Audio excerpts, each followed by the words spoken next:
سب چیزوں کی قیمتیں بڑھ گئیں مگر دودھ کی قیمت کیوں نہیں بڑھائی؟ ڈیری فارمرز احتجاج پر اتر آئے۔ دودھ کی قیمت نہ بڑھانے پر کراچی کو دودھ کی سپلائی بند کرنے کی دھمکی دے دی۔ اس سلسلہ میں D C F A highway circle کا اہم اجلاس منعقد ہوا، جس کی صدارت چیئرمین عامر عثمان نے کی۔ اجلاس میں فیصلہ کیا گیا کہ مطالبات پورے نہ ہونے کی صورت میں عدالت کا دروازہ کھٹکھٹانے سمیت دیگر آپشنز پر بھی غور کیا جائے گا۔ اجلاس کے شرکاء نے D C F A Pakistan کی مرکزی قیادت سے بھی مطالبہ کیا کہ وہ دودھ کی قیمتوں کے معاملے میں فی الفور اپنی حکمت عملی کا اعلان کرے۔ اجلاس سے خطاب کرتے ہوئے چیئرمین عامر عثمان، وائس چیئرمین عامر اقبال، سیکرٹری اطلاعات عبدالصمد مون اور دیگر رہنماؤں نے کہا کہ ہوشربا مہنگائی نے ڈیری فارمرز کو دیوار سے لگا دیا ہے۔ روزانہ کی بنیاد پر ہونے والے نقصان کی وجہ سے فارمرز دیوالیہ ہونے کے قریب ہیں۔ اگر فارمر دیوالیہ ہو گیا تو کراچی میں دودھ کی شدید قلت پیدا ہونے کا خدشہ ہے۔ انہوں نے کہا کہ ہمارے مطالبات پورے نہ ہوئے تو دودھ کی سپلائی لائن بند کرنے اور کورٹ کیس سمیت دیگر آپشنز بھی زیر غور ہیں۔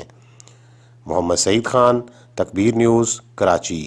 میں ہر وہ قدم اٹھانا چاہ رہے ہیں جو ہمیں اپنے روزگار کو اس وقت تقویت پہنچا، چونکہ ہم جس مقام پہ پہنچ گئے، ہمارے کئی فارمر ایسے ہیں جو دیوالی کا شکار ہو چکے ہیں، اور روز بروز اس وقت پوزیشن ایسی ہے کہ روز بروز ہمارے کچھ نہ کچھ فارمرز دیوالی کی طرف جا رہے ہیں۔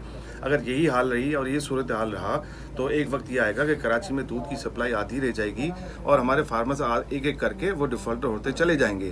اس کا نقصان پورے شہر کو ہے، پورے معاملات اس سے ڈسٹرب ہو جائیں گے، چونکہ دودھ تو روز کی ضرورت کی چیز ہے اور ہر کسی شہری کو دودھ چاہیے، خواہ وہ کسی بھی صورت میں ہو، بچوں کے لیے چاہیے، چائے کے لیے چاہیے، دوسرے معاملات کے لیے چاہیے۔ لیکن جو حالات اس وقت چل رہے ہیں اس میں ہم مزید اس کاروبار کو کنٹینیو نہیں کر سکتے۔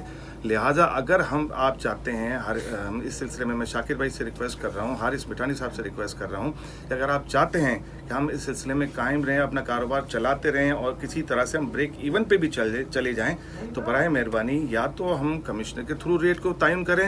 اگر ایسا نہیں ممکن اور کمشنر ہماری اس بات کو سننے کے لیے تیار نہیں ہے تو اب ہمارے پاس ایک ہی حل ہے کہ ہم کورٹ کے تھرو آربیٹریشن کے پوائنٹ آف ویو سے جائیں اور ہمارے اس ریٹ کا تعین کرائیں۔